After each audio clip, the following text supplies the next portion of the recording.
Janis Hazel, and you're watching Urban Interest. Here's today's stories: wrong place, wrong time shootings across the United States, and the Sudan evacuates Americans. Stay tuned. We'll be back after these messages. Movies, documentaries, TV shows, local, national, world news, history, and culture. No network can tell your story better than UIN because we are you. With us, you can become more than just a consumer. You become a keeper of the culture and empowered. Go to uintv.net, click on a channel to support and subscribe today. Do it now. You don't shoot first and then ask questions later, said civil rights attorney Ben Crump, who's representing a Black teen, Ralph Yarl, after he was shot ringing the wrong doorbell. Joining us now with more is civil rights attorney Benjamin Crump, who represents Ralph Yarl's family, along with attorney Lee Merritt. Mr. Crump, it's always a pleasure to see you. I want to just start off by asking, how's Ralph doing this morning? You know, Jose, he answered the questions when he was on the phone with the president. Even though he was lethargic, you could tell that he was understanding and appreciating everything going on. He knows this is very serious. He's going to miss a significant amount of school time, but it is nothing short of a miracle that he's here and not dead, and expected to hopefully make as full of a recovery as possible. Shot twice. Yeah, in the head, point blank range, and then the shooter aimed for his chest, but he had his arm out, thank God, over his chest, so the bullet didn't go into his chest. And all of this, Jose, because he was a young Black man that rang the doorbell at the wrong apartment. We remember all too well the murder of 19-year-old Renisha McBride in 2013 in Dearborn Heights, Michigan, when she crashed her car on a street in Detroit and then walked to a neighborhood in nearby Dearborn Heights, where she came across the homeowner, 54-year-old Theodore Wafer, who shot McBride with a shotgun. Wafer contended that the shooting was accidental and that he thought his home was being broken into after he heard her banging on his door at 4:42 a.m. in the morning. But it doesn't stop there. Why did you shoot my daddy and me? An incomprehensible question from a 6-year-old. Kensley White, stitches in her cheek from where doctors had to remove bullet fragments, was just riding her bike while other kids played basketball when gunshots rang out in her North Carolina neighborhood. It was rapid. As he was running across his yard, he had his arm outstretched and it was like pow, pow, pow, pow, pow. Witnesses say when a basketball rolled into Robert Singletary's yard, he began yelling and cursing at the kids, which neighbors say wasn't unusual. But what happened next when the father of one of the kids playing basketball came to talk to Singletary was. The guy was standing on his porch, and the dad that had words with him about, saying stuff to the kids, he had started walking back down the street, and he started, the shooter just started running across the yard, shooting. That man surprisingly got away unharmed, but then neighbors say that Singletary started walking in the direction of the other kids and parents on the street and began shooting. He started shooting with my daughter standing right there beside of him and several other kids around them. Kensley's father ran to protect his daughter. He looked at my husband dead in the face and he said, "I'm gonna kill you." Kinsley and her father were both shot while trying to run away. A bullet grazed Kensley's mother's arm. She had a big fragment of a bullet in her cheek. According to a man who lived at the same house, Singletary's girlfriend rented a room there, and the 24-year-old suspect began staying with her a few weeks ago. I don't have too much interaction with him. I had no idea anything like this was going to go on. Neighbors said Singletary was often yelling at kids about playing in the yard. He acted like he just hated children. According to police, Singletary was arrested on assault and kidnapping charges in December, accused of hitting a girlfriend in the head with a mini sledgehammer. He has not entered a plea. CNN has contacted his attorney. The incident was another case in the past week in which young people were shot after making a common blunder, including two teenage cheerleaders mistakenly approaching someone else's vehicle in a Texas grocery store parking lot. Then there's a 16-year-old who rang the wrong doorbell in Kansas City, and sadly, a 20-year-old who turned into the wrong New York driveway, who died of the gunshot wounds. This is what America's Second Amendment, gun-toting, well-regulated militia is fighting. Now, Robert Louis Singletary, the suspect accused of shooting the 6-year-old neighbor and her parents in North Carolina after basketball rolled into his yard, was apprehended and is in the custody in Hillsborough County, Florida, according to the Gaston County, North Carolina spokesman, Adam Gobb. As we turn to international affairs, the U.S. Special Operations Forces carried out an evacuation of the U.S. Embassy in Sudan on Sunday, sweeping in and out of the capital with helicopters on the ground for less than an hour in a ceasefire agreement.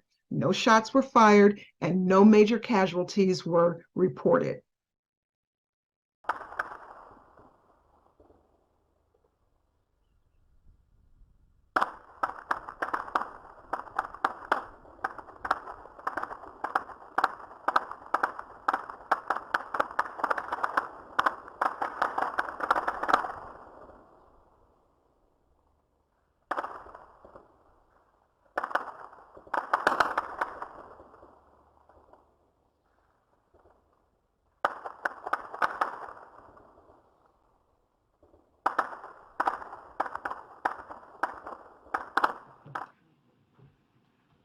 Afternoon, everybody.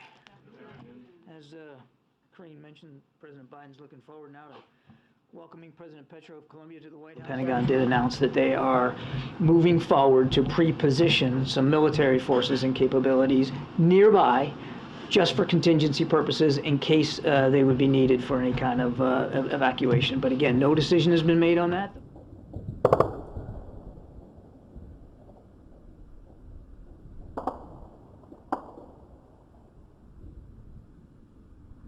I appeal for a ceasefire to take place for at least 3 days, marking the Eid al-Fitr celebrations, to allow civilians trapped in conflict zones to escape and to seek medical treatment, food, and other essential supplies. This must be the first step in providing respite from the fighting and paving the way for a permanent ceasefire.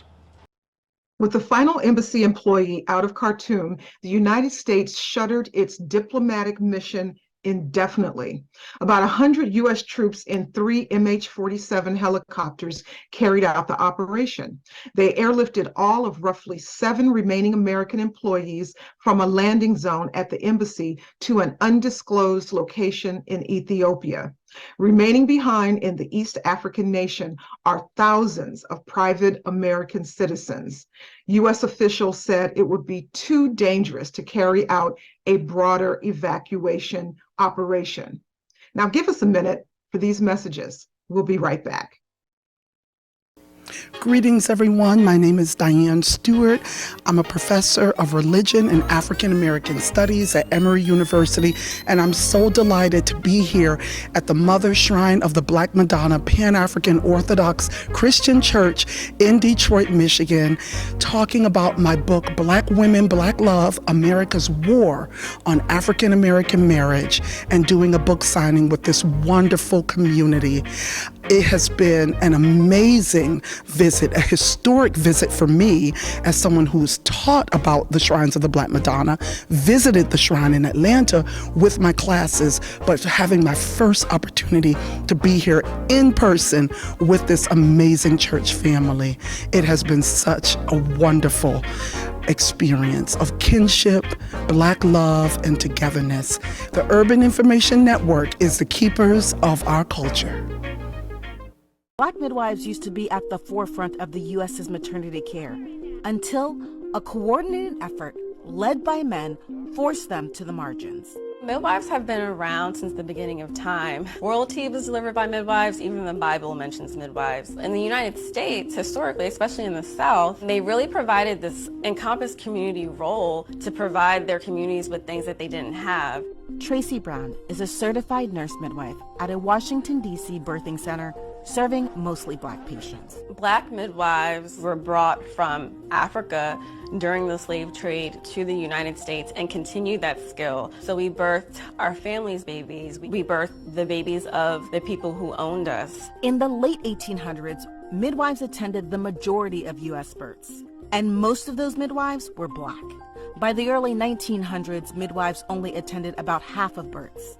Today, only around 8% of births have a midwife present, and there's a reason for that decline. The Shepard-Towner Act, which was adopted in the 1920s, essentially made midwifery kind of like a federally funded statute. You had white OBs and nurses essentially grading older Black midwives.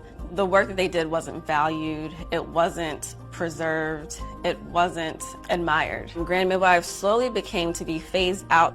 The U.S. had the highest maternal and infant mortality rates.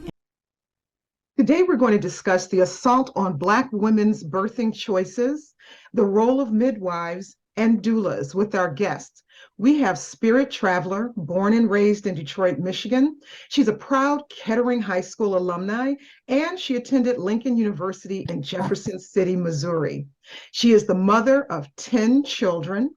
Spirit has been a doula for over 40 years and a midwife for over 30 years. She has provided birth services in hospitals and birthing centers. Home births are her focus.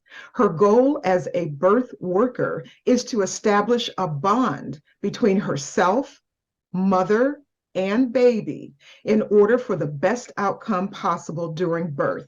She stands on the mother has the final say. We're also going to hear from Jade Chance, another Detroiter who is a spiritual growth coach, holistic cannabis chef, and full spectrum birth and death doula. Jade is the mother of 5 children, including a set of twins. A full spectrum doula, and she's a trained chef for over 11 years, recently becoming a holistic chef working with cannabis and CBD. Jade is also the creator of Boss Witch Collective, a spiritual community for Black women learning spirituality and self-awareness to transmit their undesired outcomes and empowered ones. Her passion is educating women on how to identify, understand, and transmit their pain into power. Welcome, ladies. Let's get right into it. So first, would you explain to us what is a midwife? Spirit, would you explain to us what is a midwife? I am going to define it based on my definition that has gathered over the years and my understanding of the importance of the woman, as they say, catching the baby. A midwife is that one that, and I don't want to use medically because that's where that challenge comes in when it comes to hospital versus home. But a midwife is there to assure the mom that the baby comes through safely, healthy, and that the mom is secure. You know, a lot of times in hospitals, they want to make sure the baby's okay, and mom is second. But if mom's not right, nothing's right. Right. So that midwife's role is to secure that mother's trust and to deliver that baby safely to that mom. Hands-on. Hands-on. Okay. So Jade, would you walk us through what is a doula? A doula is typically a woman that has identified her innate ability to support other women during labor and delivery during that first childbearing year. So they provide education about the childbirthing process.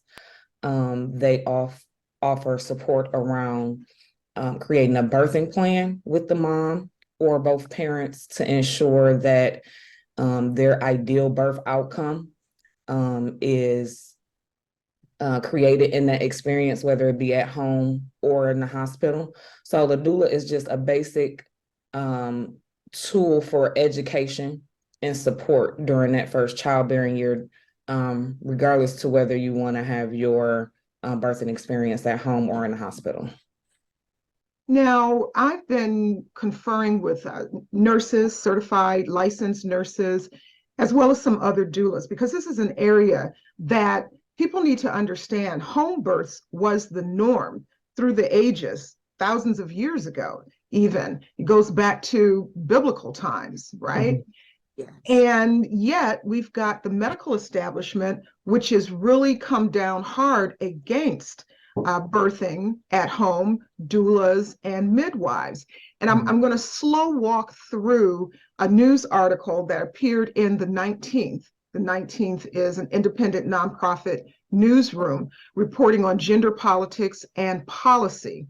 And what caught my eye, the other day, which is why I called you, Jade, is that a Texas newborn was taken from her family, from her mother and father.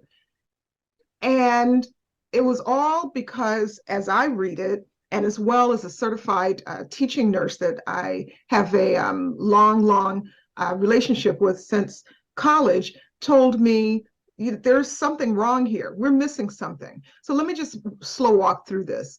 The Texas newborn was born to Tamika and Rodney, and they're in DeSoto, Texas, which is right outside of Dallas, I believe. Child Protective Services removed their baby, Mila Jackson, from her home with her parents and placed her in foster care for 23 days after her parents chose their midwife's care over a hospital. Now, it should be known, and I really thank Candace Norwood, who did this excellent reporting last week. The Dallas area newborn has been returned to her parents, but after 23 days, Jade, as a mother of 5, and Spirit, as a mother of 10, tell me what the impact would have been on you if at 7 days, your baby, any one of your babies, we've got 15 between you, had been taken from you because you chose a natural birth in conference with your pediatrician. That's traumatic. Yes. That's beyond traumatic. So Lavender, Spirit Traveler, was actually my midwife for the birth of my twins. And she can attest to this statement. My twins were born prematurely, and they needed to remain in the intensive care unit for 60 days before they were released from the hospital.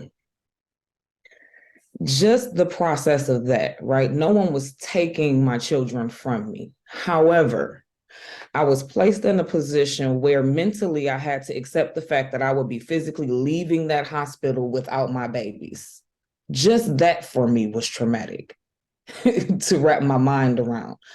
And it took a while for me to be able to wrap my mind around. So to imagine to simply be going through my labor and delivery process, and as a result of the decisions that I make, which are rights of mine to make, that somebody decides to intercede and feel that they have the authority to take my child from me after a week after delivery, that is going to cause all type of emotional trauma to both parents.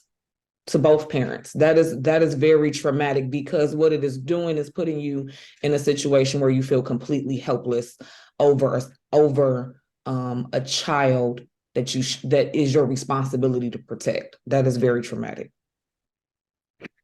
I would have to say that it would be war, literal war.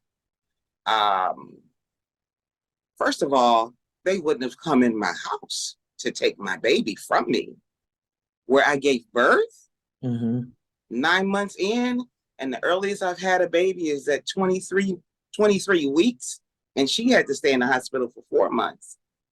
No, you don't come and take my baby. That's a no-no. And if the process where they took the baby, it would have been some circumstances that may have led to other things. You know, sometimes we strive to do the right thing and follow the law, but they have no regard or respect for women, mothers, and especially Black women. That's a no-no. Let me slow walk through this article to give some context to our viewers. The Child Protective Services took Mila Jackson is the baby's name, from her home on March 28th of this year, 2023, after her parents chose to work with their licensed midwife to treat a common infant condition known as jaundice, rather than following a directive from their pediatrician to take her to the hospital. Now, Jade, when we talked about this over the weekend, you zoomed right in on the word directive. Let's just expound on that a little bit. Absolutely. That implies to me that there is a power dynamic in which you expect me to follow your instruction, which is fine, right? The problem becomes when I don't follow your directive, because innately I feel like, or intuitively I feel like there is a better option for myself or my child, and then that's suddenly disregarded. Yes. That's when that power dynamic becomes a problem, because I completely respect your ideal or your opinion that I'm an expert in this. I've been to school for this, right?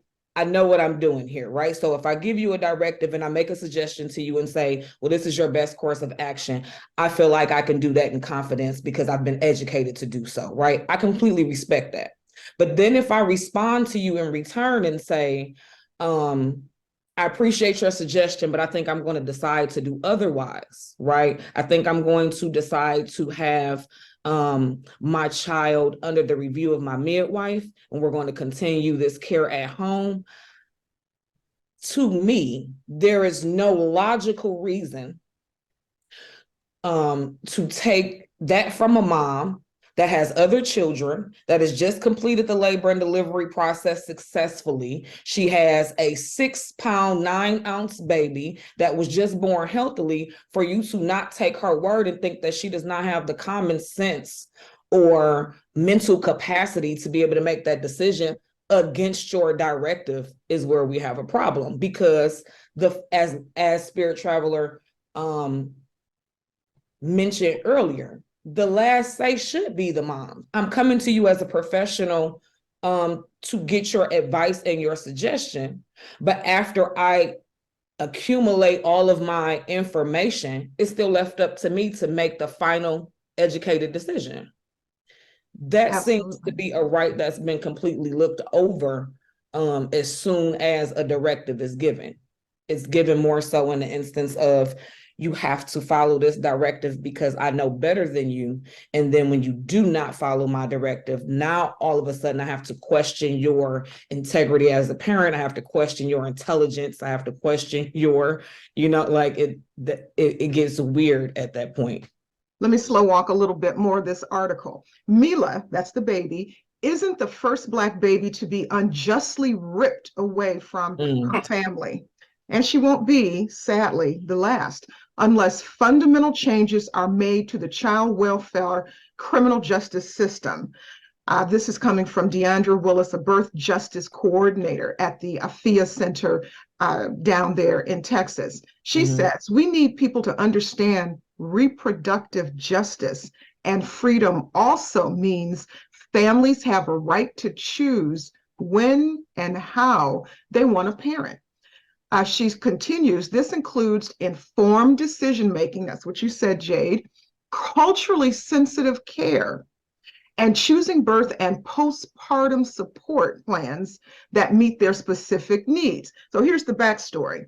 On March 21st, Tamika Jackson, that's the mom, gave birth to 6-pound, 9-ounce Mila. Now that's a healthy baby. I was born at 9 pounds, 14 ounces, but that's just a Hazel thing. My mother had all 9-pound plus babies. However, 6.9 pounds is an average birth weight, right? So Miss Jackson told these reporters that she believed working with a midwife and a team of doulas would be a safer, more comfortable process after she endured two C-sections while delivering her 2 sons years prior. 3 days after Mila's birth, the Jacksons, Tamika and her husband, visited their longtime pediatrician's office for a routine checkup where she was diagnosed with jaundice, a common condition in the blood that affects about 60% of newborns. Now, Spirit Traveler, could you just give us a little background on, and I might not be pronouncing this right, bilirubin, which is responsible for the yellow color of jaundice. What is your experience with children being jaundiced at birth? It's the bile in the system that creates that yellow tone under the skin, because some babies, depending on the time that they're born, and it is more common for Black children when they're born to have jaundice because the liver hasn't fully been able to grow and what they call assimilate the bile in the liver. So it creates this yellow tinge, which has an effect on the blood and the levels of the bilirubin.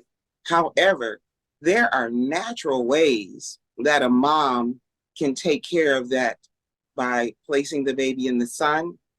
And there are some other things that I recommend for the baby, even if the mom had a UV light that they use in the hospital or they use the blankets. Sometimes that intensity of light on newborns is not as safe as they want us to believe. And if I am a mother who's choosing to have my baby at home, meaning no hospital, doesn't mean I want to go back to the hospital to have them look at the bilirubin levels. However, I've been blessed to have a wonderful pediatrician that works with me, and that has been my personal pediatrician for over 40 years now. And she was the one to deliver my first baby that I had to leave in the hospital for 2 weeks. And it broke me down. So when they talk about bilirubin and the levels, there are certain levels, but a lot of times they use different measures for how they handle us.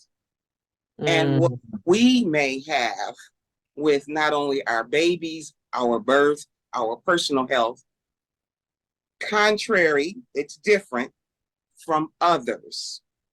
Usually economics in terms of insurance, ignorance in terms of not really having the full knowledge of your rights as a patient, as your rights going into a hospital, and then they use fear on us, and they know how we feel about the police and child protective services and social services, that they use that to wear us down in order for us to comply with things. But jaundice is not something, there are severe cases, but there are ways that you can work the jaundice through the body, even nursing. And I've had some doctors say, stop the nursing because that makes the jaundice accelerate. And that's not altogether true either. So it's how they use their information on us to make us either afraid or highly concerned, where we are forced to turn them over to someone that thinks that they know better than what I know for my child. So let me go on with this article. After the appointment, The pediatrician contacted the couple by phone to let them know that baby Mila's jaundice was at an elevated level of 21.7 bilirubin, which is widely considered by physicians to be a potentially dangerous level for newborns that could affect brain development. But Spirit, as you said, levels are different. And as I did more research, babies that are born at home that are nursing, breastfeeding, oftentimes will have an elevated level. That's not anything that's overly to be overly concerned about. So Ms. Jackson said that her doctor said the baby could be treated in the hospital or at home using a list of criteria he outlined on the phone with her and her husband. And she expressed her intention to work with the midwife to begin the at-home treatments. Now, we're going to take a quick break, and when we come back, we're going to get more into how racism impacts how doctors treat our babies, our mothers, and our families. Don't go anywhere. Stay tuned. We'll be right back after these messages. For a history you won't forget and an experience you'll always remember, visit the Charles H. Wright Museum of African American History with engaging educational programs, lectures, entertainment, and enlightening exhibits. You'll gain valuable insight and be motivated to inform others. The Charles H. Wright Museum of African American History, located in the heart of Midtown Detroit. For more information or to schedule a tour, visit theright.org. For most of human history, babies were delivered by midwives. Midwifery can be found in the Old Testament. They were respected for bringing their knowledge and training to childbirth. In America, midwives were integral to both indigenous and immigrant groups, and in the South, they were known as granny midwives. Midwives have always existed. It's just that we have changed over time. That's Patricia Loftman, a midwife of 37 years and a member of the board of directors for the American College of Nurse Midwives.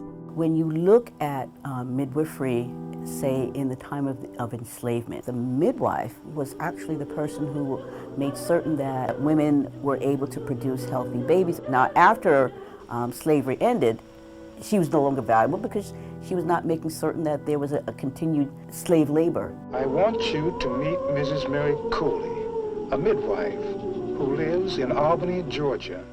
Generally in the South, most of these women were black women, taking care of women, both black and poor white, because during the days of segregation, you could not access hospitals. In the mid to late 1800s, the professionalization of medicine became a major trend, and male doctors began taking control of childbirth away from female midwives. It was determined that in order to get women into the hospital, you had to get rid of these midwives who were taking care of all of these women in the home. All of these women who had been attending births all of these years, they were blamed for maternal deaths, infant deaths. 2 days ago, a baby delivered by a midwife died when it ought to have lived. My examination showed that his cord got infected, and you all know what that means. Something wasn't clean. Joseph DeLee of Chicago, the most influential OB-GYN of his day, called midwives relics of barbarism and a drag upon the science and the art of obstetrics. In the South especially, much of the attack on midwifery was rooted in race. One Alabama doctor dismissed black midwives as having fingers full of dirt and brains full of arrogance and superstition. Some states outlawed home birth midwives, while most others created new regulations that made it harder to enter the profession. By the 1950s, a vast majority of women gave birth in hospitals attended by doctors. But something changed in the 70s. Middle-class white women wanted more of a voice in their maternity care, and that led to a rise in midwifery, except this time, most midwives were white women. There you have it. Midwives, through the ages, have been an integral part of giving birth before the medical complex became, and before men started a war on midwives and doulas and home births. And the research that I've done states that the U.S. currently has around 15,000 certified midwives. And it's a growing profession, but still overwhelmingly white. So we went from Black midwives, the granny midwives, as the video explained, to giving up our power or being taken from us, and now the profession is largely white. Just about 5% of the nation's midwives are women of color. That's not stating Black. That's all women of color. And we hope to be able to break down that data specifically to Black women. But midwifery is an incredibly common practice in a lot of countries. In the United Kingdom, midwives deliver about half of all babies, including Princess Kate Middleton's baby was delivered by a midwife. In Sweden, Denmark, and France, midwives oversee about 3/4 of births. But here in the United States, they participate in less than 10% of our births.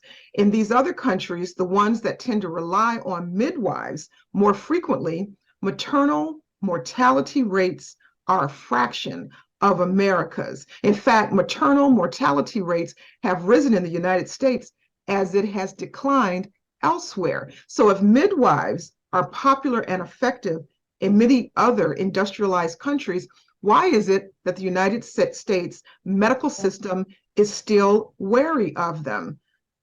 Spirit, what are your thoughts there? Oh, I have a lot of thoughts about that. First, I'd like to say that birth is sacred. Birth is sacred.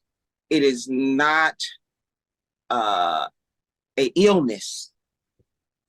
We are not sick when we're pregnant. Actually, we're more divine when we are in our pregnant state. And this has been dismissed over the years, especially when men got involved with wanting to take over that area. They also took those granny midwives, as much as they said they did not think that they were doing these things right.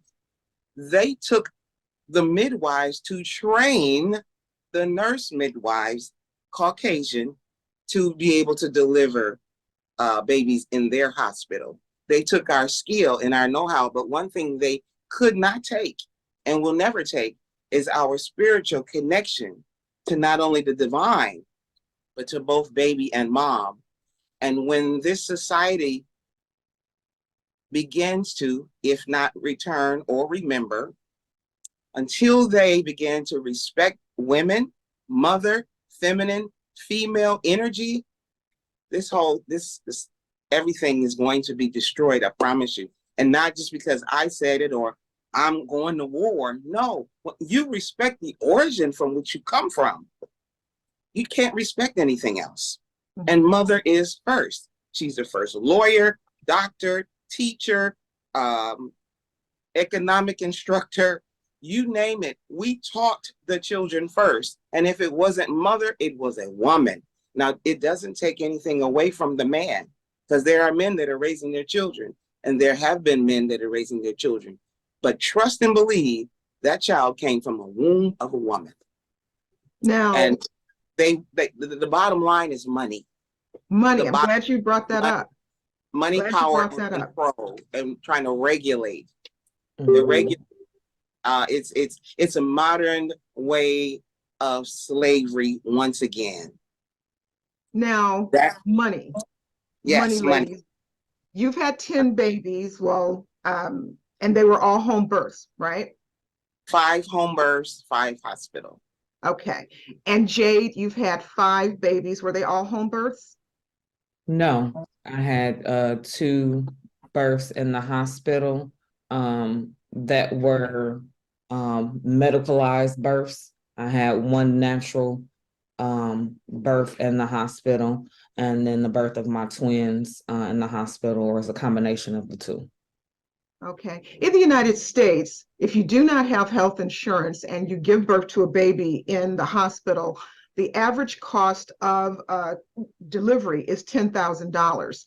And if you have insurance in Michigan, the average cost is $974. If you have a C-section in Michigan, it's $1,026 roughly. And so, again, we are looking at the medical complex cashing in on this pipeline of births and not giving you that specialized loving care that you get from a doula and a midwife in your own home.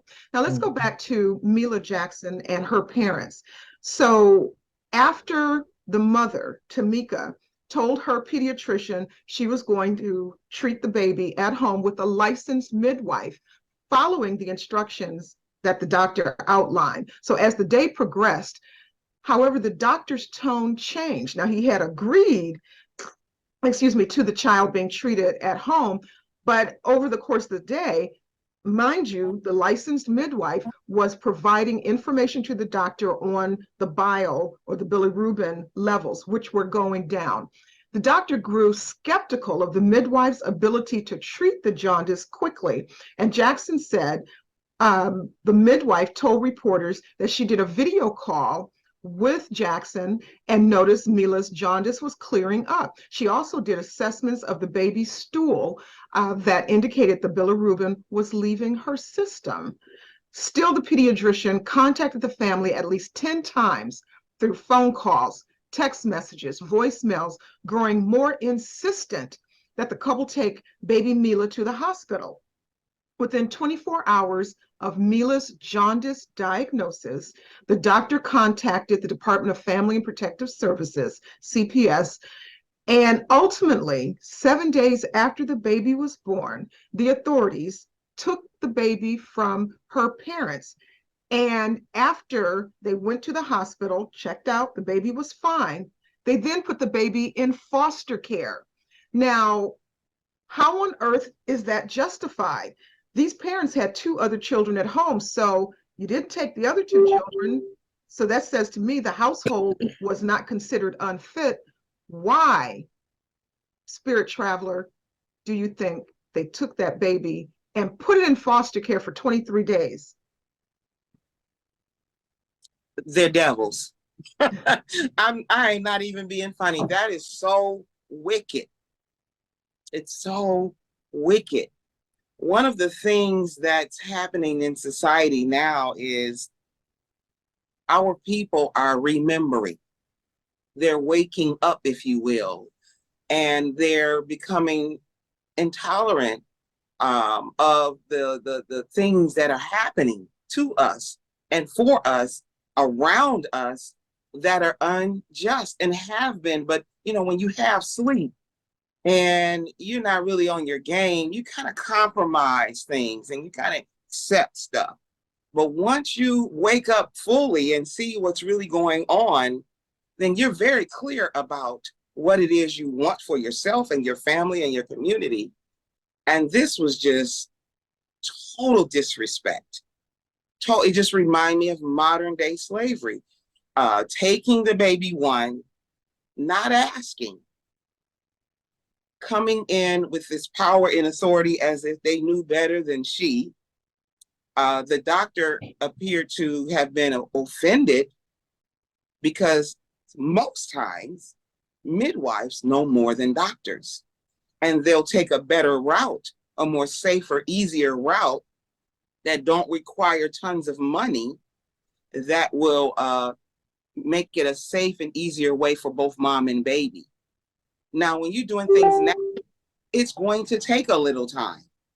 Now, he wanted it to happen fast. That was his ego getting in the way. So he wants to bring the baby in, to speed it up and put him under the light, or put her under the light? No, ma'am. If she chose home birth and she chose to take it upon herself to heal her baby at home, now, and she's getting better, now you want to get upset and send CPS out to take the baby away. That traumatized, I'm sure, the family, her other 2 children, the community outraged. Yes. And I'm outraged. I want to go to Texas. No, just kidding. Those are the kinds of things that make me not only appreciate my work, but make me say, with all due respect, to hell with them. Mm-hmm. Let's have our babies at home. We do what we do. We know what we know. Mm-hmm. I am innately gifted to do what I do. Yes, I've been trained. Yes, I know the ins and outs of a lot of things. But if you are a child progeny pianist, how are you going to have somebody come and teach you how to play a piano when you came out the womb playing that thing better than most of your greats? And I'm not saying all of that about me, but I know what I know, and what I don't know. That's when I get assistance from both seen and unseen help. And it's unfortunate that that happened to her. Absolutely. And it was all about power and money and reputation. Nothing more. They could not tell me that it was anything else going on there. I was talking to a registered nurse who's been in practice for over 30 years and is a nurse instructor. And she immediately, when she read the article, she said, well, what happened between the doctor giving two choices to the parents picking a choice, they hang up the phone, and then he changes his mind? Is this really about them using a qualified, licensed midwife, specifically trained nurse, effectively is what she is, or was this something else? Was it being Black? Is a bias against midwives? This nurse of 30 years said midwives provide a valuable service to women and routine hospital births. They provide a more loving, family, patient-centered experience. She also said nothing that happens to the baby during delivery can cause high levels of bilirubin. 60% of babies get it. So it isn't anything that the parents did. It isn't anything that the midwife and the doula did. And then she ended by saying, if the doctor felt the midwife was not competent, then he should not have given them the choice for a home birth. Jade, your experience. Tell us what a doula does during the birthing process or in the months leading up to the birthing process. So regardless to whether a mother decides to have their birthing experience inside of a hospital or opt for a home birth, a doula's role is the same thing. Yes. The doula's role is to educate and support the mom so she can make the best informed and educated decision for herself and her family. Doulas do not tell mothers what to do. We do not impose suggestions and then provide retribution when the mom decides that she does not want to take up on the suggestion. We solely support whatever the mom desires. So if she desires to have a hospital birth with medical interventions, perhaps she's open to a cesarean section, perhaps she's open to a scheduled delivery, then the doula's job is to support that mother in her options and give her as much information as possible to make sure that she's educated about the decisions that she's about to make in regards to her and her baby. That is the only role of a doula, and the same applies in the home birth setting. If you decide that you want to have your birth at home, then I will support you the same route, ensuring that you have access to midwife, ensuring that you have all of the information that you need in regards to your diet and health and wellness. And so it's really a role of education and support in regards to tailored around whatever the desired birth outcome is for the mom. Great. Now, many U.S. physicians have long held biases against midwives, particularly Black midwives. Let's pause there.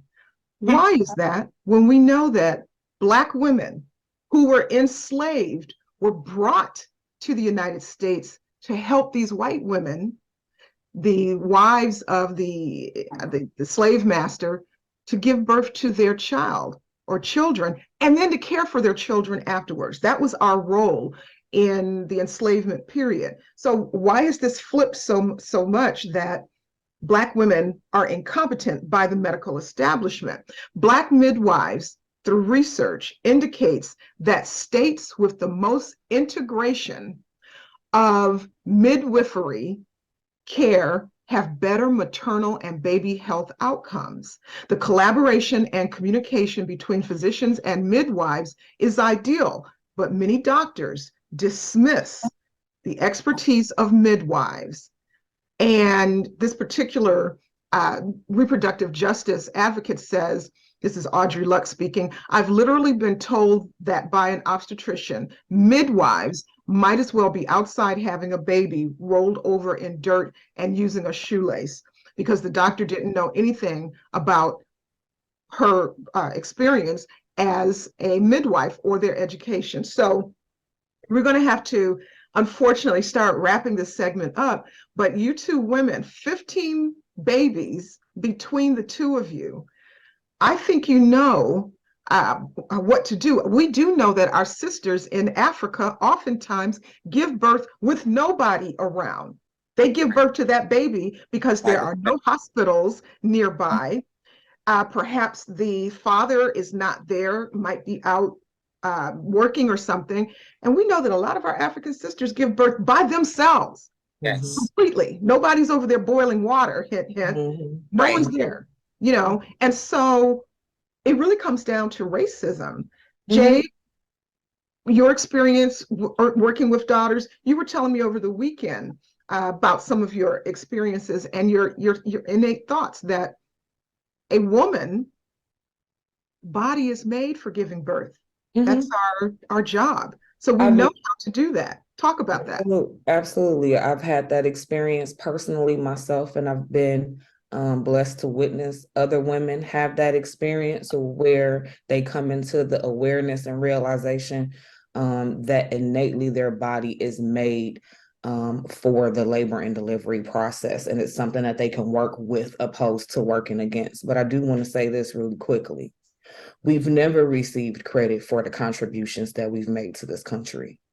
So it is not a surprise or all of a sudden turnaround in which now the narrative is that we are not educated enough or not intelligent enough to make these decisions or have the know-how in regards to labor and delivery.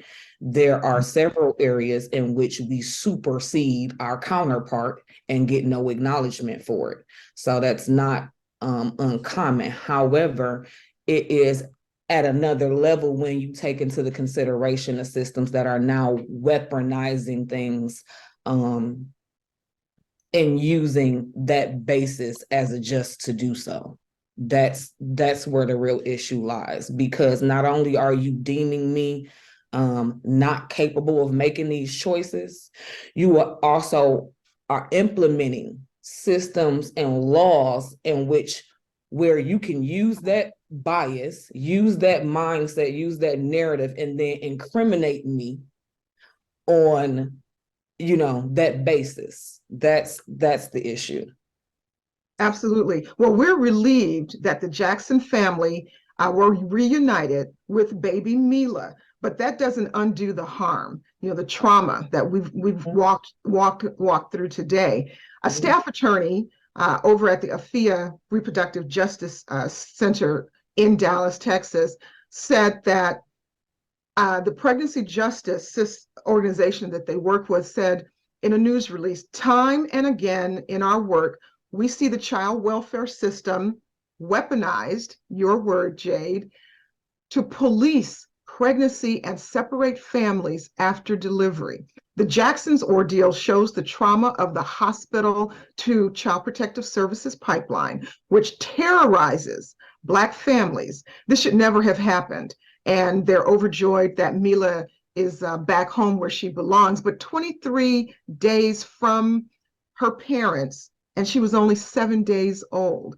That is horrific. So I want everyone to be aware of reproductive justice. There's a lot talking about abortion pill, but we're talking about the real pro-life, which is the baby, the mother, how to have reproductive justice and how to make the decisions and have those decisions about your birth choice respected. Spirit, I'm going to give you the last word. Well, I believe that mother is divine. That's the highest honor that a woman can carry. Not to take away anything else, even if you don't have children. Because you were born with a womb, you have the ability to create on a level that no other species or anything else can do in terms of giving birth to a human being.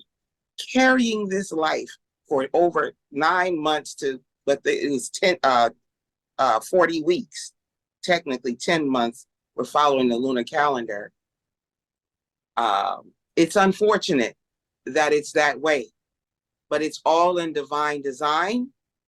And we know that as we move forward with what we're bringing forth and reestablishing and remembering with ourselves, we will not only get justice, but we will get the respect and honor that we deserve, and not because we're going to fight for it. They're going to realize, I am the original. I am your mother, and I will teach you how to speak to me as your mother. The entire race, I am your mother, and you will learn how to treat me. Absolutely. And that's across the board for any woman and female. When we remember that our power is in our womb and in our heart, we can't lose on nothing, on nothing. And collectively, it's more powerful than a nuclear weapon. And Spirit, tell us about the training that you have that's upcoming. Oh, yes. Today is my first day of a 6-week course. This is my first time ever stepping out to really teach it in this way. And I will be teaching the sacred path of the intuitive doula course to women that are interested in not only wanting to be a doula, because it's one thing to be present and to support, but when you can be present intuitively and connect mind, heart to baby, spirit, heart to mom, there's a whole nother dynamic that happens. Because one of the reasons why Shifra and Puah in the Bible were looked at in a way by Pharaoh, because they were ordained to kill all boy babies. That's part of what's happening now, why they want to have control over the numbers that are being born, these unlettered and unmentioned names of warriors that are being born and gods that are being born from these wombs of women, and our ancestors re-entering back into this sphere. These women want to be intuitively connected in this birth process. So yes, this path is a sacred walk, and birth is sacred. And so what I'll be doing is not only sharing, it's like a bonus, they'll be getting both what I've experienced as a doula and as a midwife. And it'll just help enhance what they already have. You can't really teach a woman to be a doula or a midwife. Innately, they have that love to offer to that woman right by her side to get her through, because it's absolutely a divine rites of passage to give birth and to be present to witness the greatness of both her power and the baby's power is unmatched and priceless. So thank you much. How can people register? Give us an email or phone number or website. spirittraveler17@gmail.com. That's the best way. Today is the last day for this course. I mean, for anyone coming in for this course, but there will be some in the future. I wait on Spirit to give me the directive to move. At this time, this class that I'm doing now is closed. However, Spirit Traveler 17, and that's 2 T's in the middle of the Spirit and the Traveler, and 1 L, ER, at 17, Spirit Traveler 17@gmail.com. And I thank you so much. I thank you. Oh, no worries. Thank you for enlightening us. Jade Chance, who is a spiritual growth coach, a holistic cannabis chef, and full spectrum birth and death doula. How can people connect with you for either your catering services or your doula services? So I can be reached on all social media platforms at The Boss Witch, or you can look me up under Jade Chance for my services as a chef or a doula. Also, I can be reached at area code 313-506-6954. If you'd like to reach me directly and inquire about any of my spiritual coaching services or my holistic chef services. I didn't mention social media, but that is a way. Please pardon me. Yes. Okay. Spirit Traveler. on Facebook, and Ask Spirit 17 on Instagram. Yes, thank you. Fantastic. 2 women, 15 babies between them, and over 50 years of experience as midwife and doula between them. Be well, beloveds, and don't go anywhere. We'll be right back after these messages. These battles make it hurt.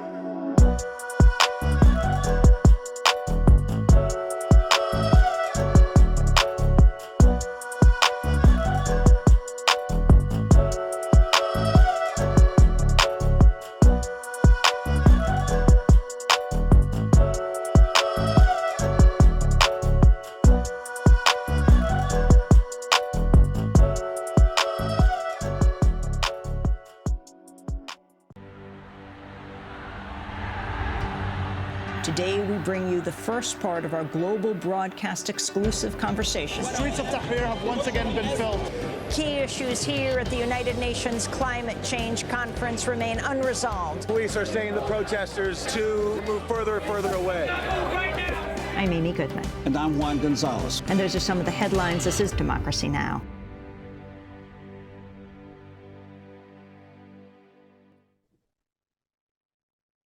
Be sure to click subscribe and check our channels along with the award-winning Democracy Now!, available 24/7. I'm Janis Hazel, and you're watching Urban Interests. We'll see you next time.